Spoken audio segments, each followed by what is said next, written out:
नमस्कार दोस्तों, स्वागत है आपका इस सीरीज़ में। इसको हम कहते हैं त्रिपुरा रहस्य, जहाँ गुरु दत्तात्रेय भगवान परशुराम को ज्ञान देते हैं, बताते हैं कैसे तीनों दुनिया भू भुवः सुवः को पार करके आदमी स्वयं तक पहुँच सकता है, अपनी आत्मा तक पहुँच सकता है। और आज मैं बात करने वाला हूँ साक्षी के बारे में, विटनेस के बारे में। कैसे आप अपने स्वयं के साक्षी भाव को अचीव कर सकते हैं, पा सकते हैं, या कम से कम ट्राई कर सकते हैं। आज की बात शुरू करने के लिए मुझे एक हमारे स्टूडेंट हैं, बहुत बीमार हैं बेचारे। ऐसे बीमार नहीं हैं कि कल की कल उनकी डेथ हो जाए, लेकिन ऐसे बीमार हैं कि उनको हर चीज़ के लिए सहारा लेना पड़ता है। नहाने धोने के लिए, खाने पीने के लिए 24 घंटे उनको दर्द होता रहता है पूरे शरीर में। रुपए पैसे की दिक्कत नहीं है, घर में कोई अपना नहीं है, नौकर चाकर हैं। लेकिन जब आपके पास नौकर चाकर होते हैं और अपना कोई नहीं होता, तो सर्विस तो मिल जाती है लेकिन प्यार नहीं मिलता। और प्यार अपने आप में बड़ी कीमती चीज़ है एक आदमी को स्वस्थ रहने के लिए। तो जब वो मुझसे बात कर रहे थे तो अपना एक डर जाहिर कर रहे थे कि मैं आपके कोर्सेज़ को देख रहा हूँ, वीडियोस देख रहा हूँ, और भी गुरुओं के वीडियोस को देखता हूँ। मुझे डर ये है कि जैसे सद्गुरु बोलते हैं, एक आदमी अगर किसी ख़राब स्टेट में, किसी ख़राब मन में, दुख भरे विचार में या किसी गलत विचार में अपने शरीर को छोड़ता है तो उसकी गति वही हो जाती है। अब इसकी कहानियाँ भी हैं। एक आदमी मर रहा था और मरते समय उसने किसी जानवर के बारे में सोचा, और कहानी यह है कि वो जानवर बन गया। अब वो बहुत परेशान है, बोलते हैं मैं मरने के अगले जन्म में मैं जानवर नहीं बनना चाहता। अब बेचारे को डर है कि वो जानवर के ही बारे में विचार करते रहते हैं, कहीं ऐसा ना हो कोई जानवर बन जाऊं। जब भी हमारे आसपास का कोई गुरु कोई ऐसी बात कहे जो हमको डराए, तो हमें याद रखना चाहिए कि चाहे वो गुरु जान करके या अनजाने में कोई गलत चीज़ बता रहा है, डर से कभी भी ज्ञान नहीं उत्पन्न होता। और अगर कोई ऐसी चीज़ है भी कि आपके मरने के बाद आपका कोई पर्टिकुलर योनि में जन्म होगा, लोअर योनि में जन्म होगा, तो वो भी किसी गुरु की कहानी की वजह से ठीक नहीं हो जाएगा। क्योंकि सद्गुरु बार बार इसको कहीं पर कह रहे थे कि अगर मेरे पास आकर के आप पूजा करवा लें, वो पूजा करवा ले, जो आदमी मर गया है वो पहले पूजा करवा ले, या मरने के बाद आप अपने पूर्वजों के लिए जो मर गए हैं उनके लिए पूजा करवा लें, काल भैरव का पता नहीं कौन सा, तो उससे आपकी ये सदगति नहीं होगी, गलत आपकी योनि नहीं मिलेगी। अब इस चीज़ को सुन करके बहुत से लोग हैं जो डरेंगे और ये पूजा करवाएंगे या गुरु के पास जाएंगे। तो मैं ये समझाना चाहता हूँ कि डर स्पिरिचुअल वर्ल्ड का हिस्सा नहीं है, ये केवल फिजिकल वर्ल्ड का श्राप है। इस दुनिया में चूंकि हमारे पास शरीर है, शरीर में अच्छे अच्छे अनुभव हैं और ख़राब अनुभव भी हैं।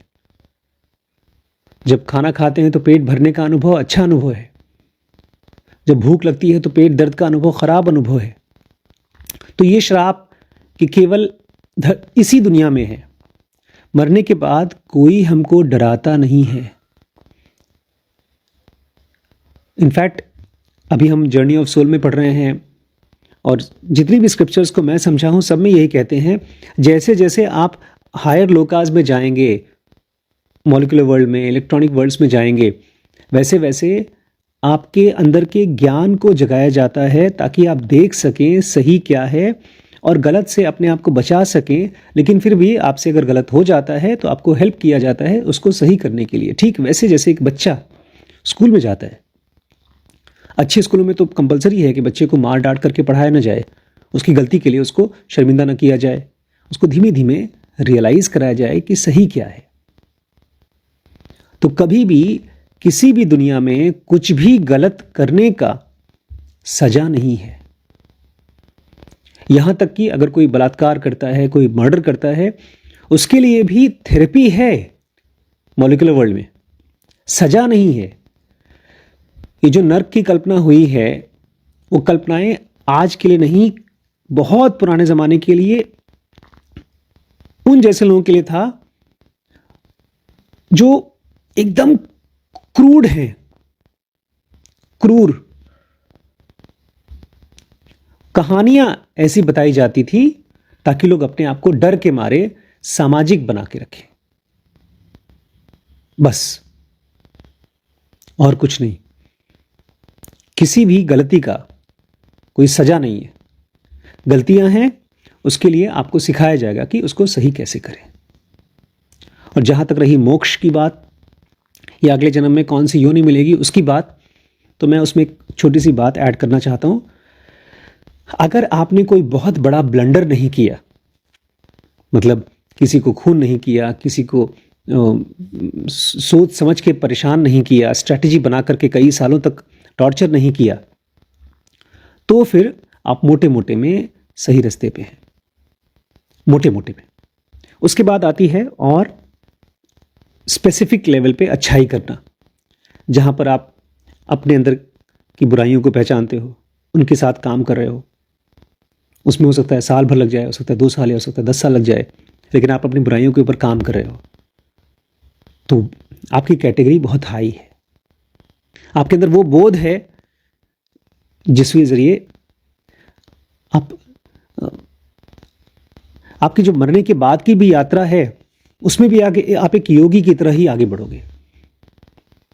इससे फर्क नहीं पड़ता है कि आपके अंदर में ध्यान हो पा रहा है कि नहीं हो पा रहा है। ध्यान बहुत बात की स्टेट है। उसके पहले अगर आपने विचारों की सफाई करना सीख लिया तो भी आप बहुत अच्छी स्टेट पे हैं। आपकी अगले जन्म की कहानी केवल आप डिसाइड करते हैं, किसी और गुरु की पूजा पाठ से नहीं होता। हाँ, गुरु का ज्ञान आप ले सकते हैं, उसके बाद उसको अप्लाई कर सकते हैं और आप सीधे रास्ते पे चल सकते हैं। गुरु की इंपॉर्टेंस केवल इसलिए है क्योंकि वो ज्ञान देता है, इसके अलावा नहीं कुछ। तो चलिए ज्ञान थोड़ा सा लेते हैं। हमारे गुरुदत्त कहते हैं कि एक इंसान का जो, हर एक इंसान का जो इस बात को समझ पाए, उसके लिए तो और साफ साफ कहते हैं, तुम्हारा ट्रू स्टेट 5 एलिमेंट्स को प्रिसीड करता है। ये शरीर है 5 तत्वों से बना हुआ है, लेकिन हम हैं कोई ऐसी चीज जो मन है। इस शरीर में कोई भी एक्टिविटी हो रही है, उसके बारे में हमको मन के द्वारा पता चलता है। अगर खुश हैं तो मन की वजह से खुश हैं, अगर पीड़ा है तो पहले मन में है, उसके बाद शरीर में है। तो जो आदमी को ये एहसास हो जाता है कि मैं मन हूं, उसके लिए गुरुदत्त कहते हैं कि तुम्हारा ये जो मन है, ये 5 तत्वों के भी पीछे है, उससे भी ज्यादा सूक्ष्म है। और खाली इतना नहीं, सूरज और चांद से भी बड़ा है ये मन, जो तुम हो बेसिकली। और जब तुम अपने आप को पहचानोगे, अपने मन को बिना किसी विचार के महसूस कर पाओगे, तब देखोगे ये एक ऐसी स्टेट है जिसकी स्क्रिप्चर्स बड़ाई करते हुए, तारीफ करते हुए थकते नहीं है। आत्म भगवान तुम्हारा अपना स्टेट है। ये बहुत बारीक से बारीक है और बहुत बड़ा से बड़ा है, और यही तुम्हारा ट्रू सेल्फ ही वो चीज है जो तुम्हारे शरीर को जिंदा रखता है। शरीर की वजह से तुम नहीं हो, तुम्हारी वजह से शरीर है। तो अपने मन के अंदर में एक मंदिर है, उसके शरण में जाओ, क्योंकि वही तुम्हारा असली नेचर है। अरे यार, बड़ी कमाल की बात बोल रहे हैं, बहुत इंपॉर्टेंट बात बोल रहे हैं। हमारे अंदर में 2 चीजें हैं, एक मर रही है, एक डेड चीज है। जैसे हमारे शरीर में है, अगर कोई बीमारी है, कहीं कैंसर है या कोई मरी हुई चीज है, जैसे बाल लंबे होते हैं, तुम काट कर फेंक देते हैं, नाखून काट के फेंक देते हैं, आंसू आते हैं तो उसको फेंक देते हैं, कान में से कचरा आता है उसको फेंक देते हैं। ये सब था तो हमारे शरीर का हिस्सा, लेकिन धीमे धीमे उसको हम निकाल के फेंक देते हैं, क्योंकि उसके अंदर से प्राण खत्म हो गए, जब तक बाल हमारे सर के अंदर चिपका हुआ है तब तक प्राण है उसमें।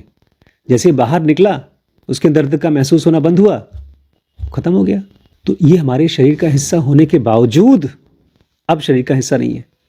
ऐसे ही हमारे मन में कोई विचार चल रहा है, जैसे ये भाई साहब को विचार चल रहा है कि अगर मैंने सदगुरु की पूजा पाठ नहीं कराई तो मुझे मोक्ष नहीं मिलेगा। ये हमारे मन का वो हिस्सा है जो सड़ा हुआ है। चल रहा है हमारे मन में ही विचार, लेकिन सड़ा हुआ विचार है। इसको हमें ठीक ऐसे ही ट्रीट करना चाहिए जैसे बढ़ा हुआ नाखून किसी तरह से काट के फेंक दें, नहीं तो नुकसान पहुंचाता है। बचपन में मैंने 2 उंगलियों के नाखून बढ़वा लिए थे, किसी से हाथ मिलाता था तो उसको चोट लग जाती थी। खाना खाओ मुंह में चोट लग जाती थी, कभी खुजली करो खून निकल आता था। ऐसे ही जब हमारे मन में कोई विचार चल रहा है और वो विचार हमें परेशान कर रहा है, हमें डरवा रहा है, तो इसका मतलब वो डेड है। अगर तुम्हें मुक्ति मिलेगी तो उसी कचरे को, उस विचार को हटा करके मुक्ति मिलेगी। अभी रिसेंटली मैंने किसी को फ़ोन किया हैप्पी न्यू ईयर करने के लिए, और भाई साहब मुझे डांटने लगे, बोलते ये सब अंग्रेज़ों की प्रथाएं हैं, हिंदू नहीं करते हैप्पी न्यू ईयर। मैंने कहा मतलब हिंदू नहीं करते, पूरी दुनिया कर रही है। तो बोलते हैं फैलाया गया है, हिंदुओं के खिलाफ एक मोर्चा निकाला गया है। मैंने कहा ये तो गलत बात है सर, हिंदू तो हिंदू हैं, मुस्लिम हैं, सब अपना रिलीजन फॉलो करते हैं, लेकिन हैप्पी न्यू ईयर तो साल के हिसाब से मनाया जाता है। तो बोलते नहीं, अंग्रेज़ों को इस क्रिश्चियंस की चाल थी लोगों को क्रिश्चियन बनाने के लिए। मैं तो चुप हो गया। 2-4 सेंटेंसेस बात की तो बोलते हैं आपकी वीडियो में हमने देखा है आप हिंदुत्व के खिलाफ बोलते हैं। मैंने कहा मैंने कब हिंदुत्व के खिलाफ बोला? मैं तो मोक्ष के बारे में बात करता हूँ, ध्यान के बारे में बात करता हूँ, पतंजलि योग सूत्र और भगवान कृष्ण के बारे में बात करता हूँ। बोलते नहीं हमने देखा है आपकी वीडियो को। तो मैंने वही किया जो गुरुदत्त कहते हैं, जब आप अज्ञानियों से बात कर रहे हो तो एक चीज कभी मत करो, उनको कॉन्ट्राडिक्ट मत करो। मतलब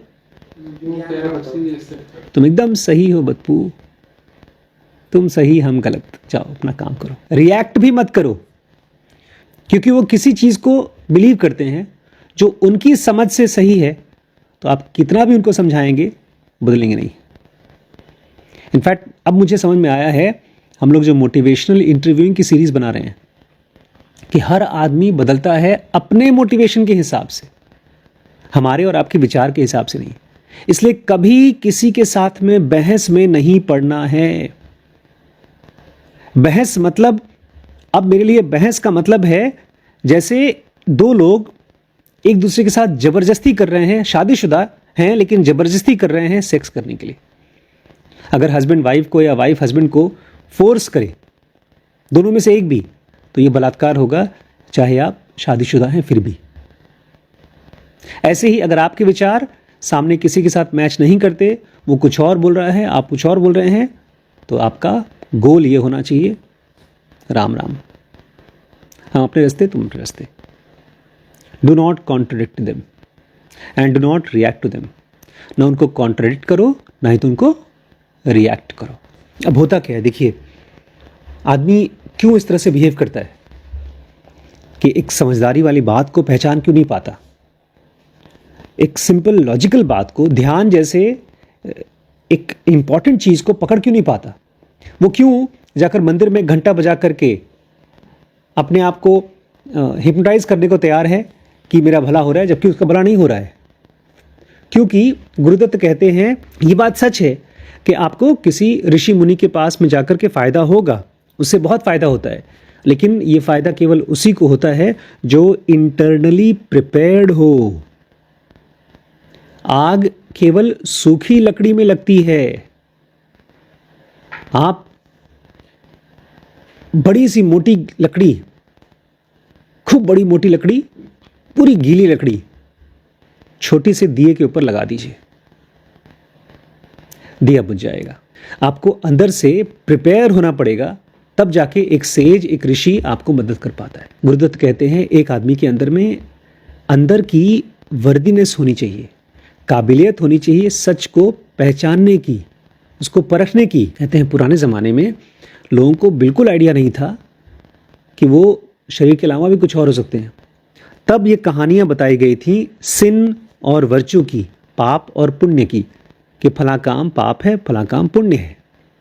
लेकिन पाप और पुण्य का कॉन्सेप्ट की कहानी केवल तब तक आपके ऊपर लागू होती है जब तक आप अपने आप को शरीर मानते हो। पाप का और पुण्य का आपके शरीर पर और आपके मन के ऊपर उसी हिसाब से असर करेगा जिस हिसाब से आप अपने आप को बॉडी मानोगे। अगर आपने अपने आप को शरीर मानना बंद कर दिया, मन माना और मन के अंदर के स्पेस को पहचानना शुरू कर दिया, तो धीमे धीमे आपके लिए कोई पाप और पुण्य नहीं है। ये बड़ी खतरनाक लेसन है। एक फिल्म देखी थी मैंने, अक्स। अमिताभ बच्चन जी उसमें पुलिस वाले बने थे और एक एक्टर थे मनोज बाजपेयी जी, वो बने थे उसमें खूनी। और वो इतने खतरनाक खूनी, जब वो मर गए, भूत बन गए और उनकी आत्मा पुलिस वाले के अंदर घुस गई, अमिताभ बच्चन जी के अंदर घुस गई। और जब किसी को मारते थे, मरने के बाद भूत बन के लोगों को मारते थे, तो गीता का श्लोक रिपीट किया करते थे कि कोई भी आदमी मरता नहीं, केवल शरीर मरता है, आत्मा अमर रहती है, मैं तुम्हें मोक्ष दे रहा हूं।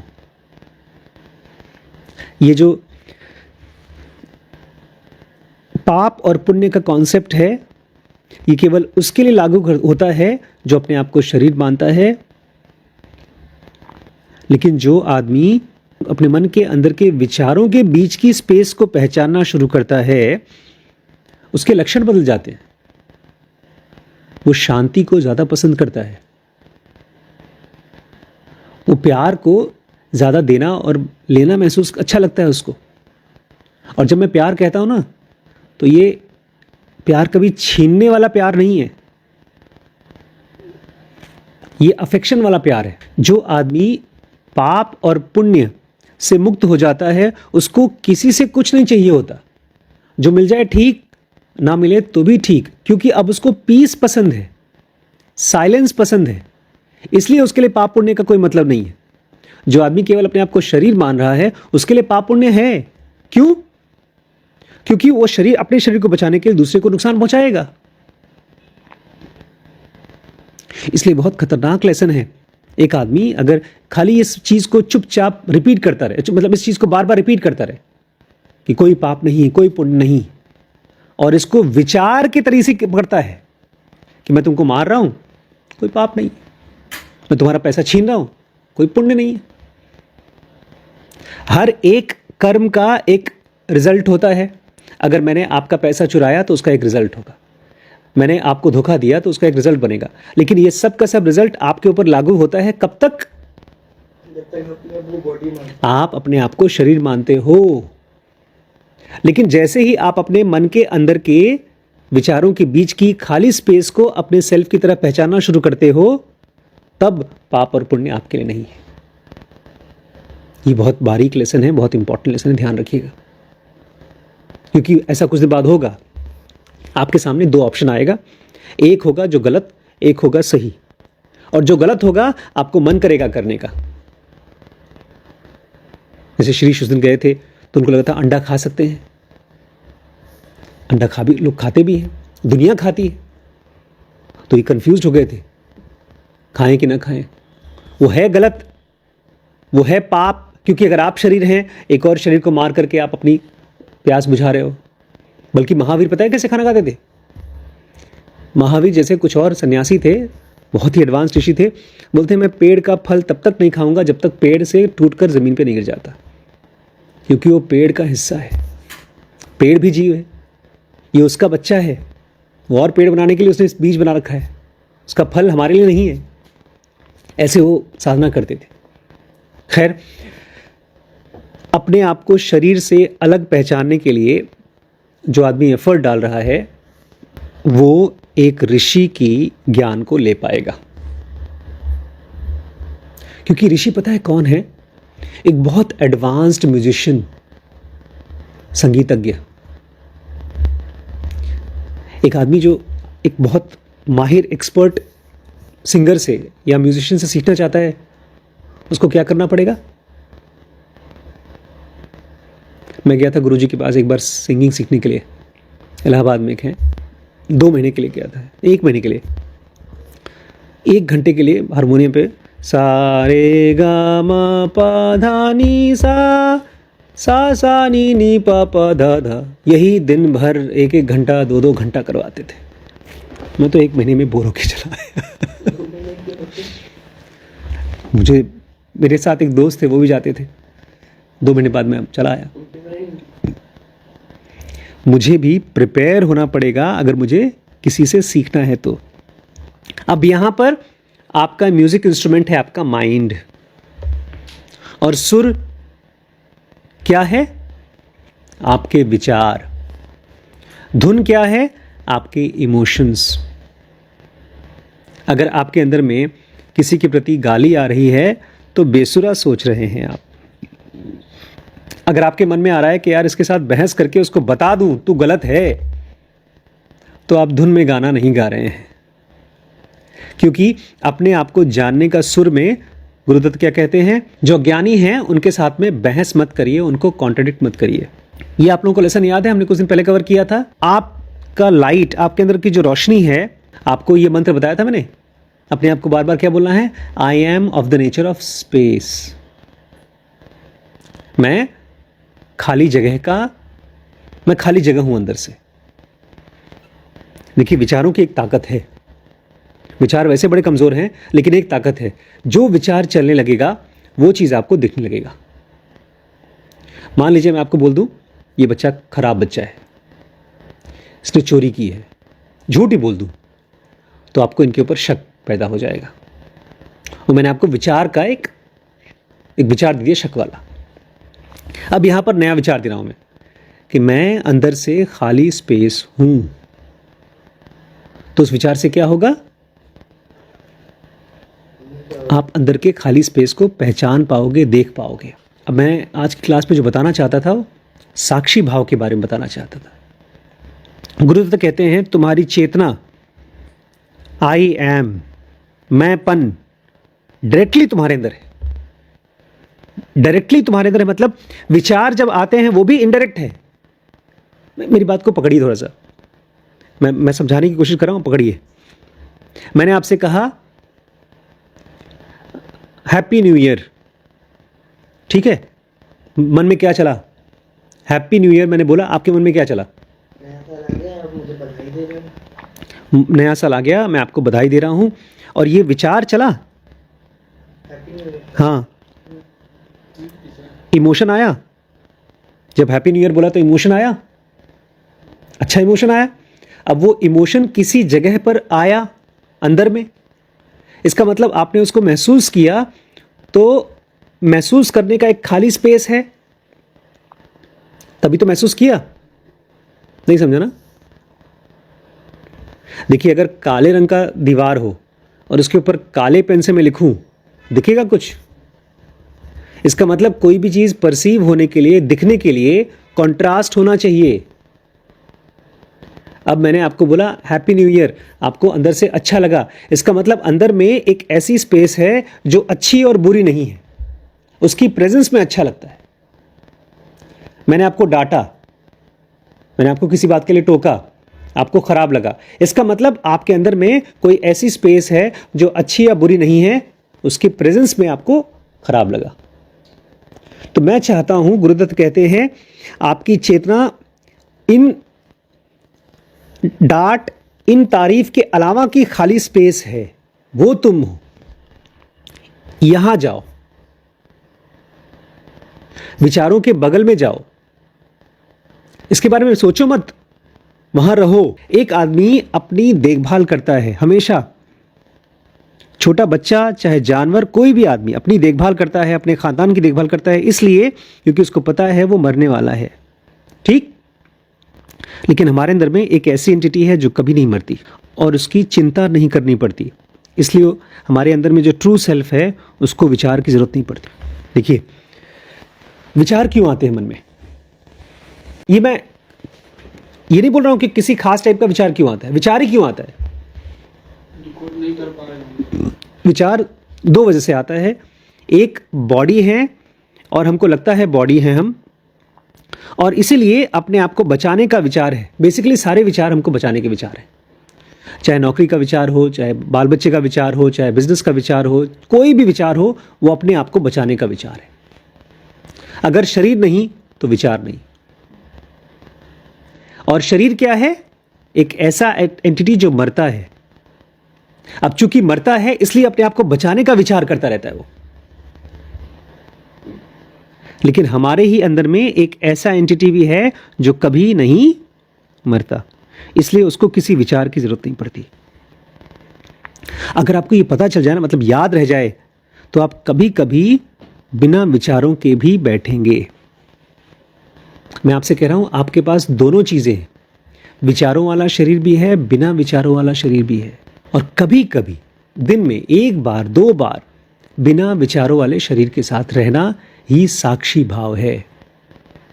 क्योंकि जब आप विचारों के बिना रहते हैं या कम विचारों के साथ रहते हैं तो आप अपने साक्षी होते हैं, नहीं तो विचारों के साथ बंधे होते हैं।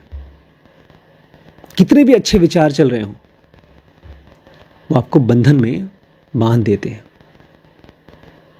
और कितने भी देर के लिए आप चुप रह सकते हैं मन में, वो आप अपने सेल्फ के साक्षी हैं। पहले मुझे लगता था विचार चल रहे हैं उनको देखो, ये एक टाइप का साक्षी है।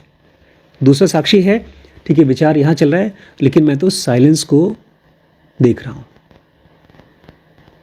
साइलेंस को देखना भी एक तरह का साक्षी भाव है। लेकिन ये तब आएगा जब आप रिएक्ट नहीं करोगे। आपको कोई अच्छा बोलता है, खराब बोलता है, आप रिएक्ट नहीं करोगे। आपको दुख मिलता है, सुख मिलता है, आप रिएक्ट नहीं करोगे। आपको बहुत तेज शारीरिक दर्द होता है, कृष्णमूर्ति बोलते थे उसके साथ रहो, क्योंकि उस पेन के भी पीछे एक ऐसा पॉइंट है जो पेन से फ्री है, तभी तो पेन हो रहा है। नहीं समझे ना? पेन किसको होगा? एक ऐसे बॉडी को जिसमें पेन नहीं है। पेन को फील तब होगा जब आसपास में पेनलेसनेस है। अगर मैं दांत में दर्द हो रहा है तो दांत का दर्द आसपास के नॉर्मल दांत से और मसूड़ों से पता चल रहा है ना कि यहां दर्द हो रहा है। अगर मैं इंजेक्शन लगाकर सुन्न कर दूं पूरा, तो दर्द ही नहीं महसूस होगा, क्योंकि पूरा एरिया सुन्न है। तो हमारे अंदर में जो साइलेंस वाला स्टेट है वो पूरी तरह से सुन्न है पेन और सफरिंग को। तो जब आप पेन और सफरिंग को देखते हैं और बोलते हैं ठीक है ठीक है ठीक है, मैं उसी के साथ रहूंगा, तो खट करके आप उस पॉइंट पे पहुंच जाएंगे जो पेनलेसनेस है। वही हमारा ट्रू स्टेट है। देखिए, प्रैक्टिकली आपको क्या करना है, दिन में 2 मिनट के लिए, अभी जाएंगे आप सोएंगे तो अपने आप को बताइएगा कि मैं स्पेस हूं, और 1 सेकंड के लिए सांस रोक करके अपने आप को देखिएगा, फिर छोड़ करके देखिएगा, फिर सांस लेके देखिए, छोड़ के देखिए। ऐसे एक्सरसाइज करना है आपको बस। जो 2 सेकंड के लिए आप सांस रोकेंगे और जो साइलेंस को देखेंगे ना, वो आपका साक्षी भाव है। 2 सेकंड का, लेकिन बहुत पावरफुल साक्षी भाव है। धीमे धीमे जितनी देर तक आप साइलेंस को देखेंगे, आपके ब्रेन में वो डेवलपमेंट होगा जो साक्षी भाव को होल्ड कर पाएगा। मंदिरों में भगवान की स्थापना की जाती है, ऐसे ही आपके अंदर में साक्षी भाव को होल्ड करने के लिए वो ब्रेन सेल्स चाहिए। अभी जो ब्रेन सेल्स हैं वो म्यूजिक के इंस्ट्रूमेंट हैं, वो लाउड स्पीकर हैं, बड़बड़ वाले सेल्स हैं, इसलिए 24 घंटे विचार चलते रहते हैं। लेकिन जब आप दिन में जिस समय विचार चलते हैं उस समय कुछ देर के लिए चुप रहेंगे, तो आपके साक्षी भाव को डेवलप करने के ब्रेन के सेल्स डेवलप होंगे। फिर आपके लिए साक्षी भाव नेचुरल हो जाएगा। ठीक है।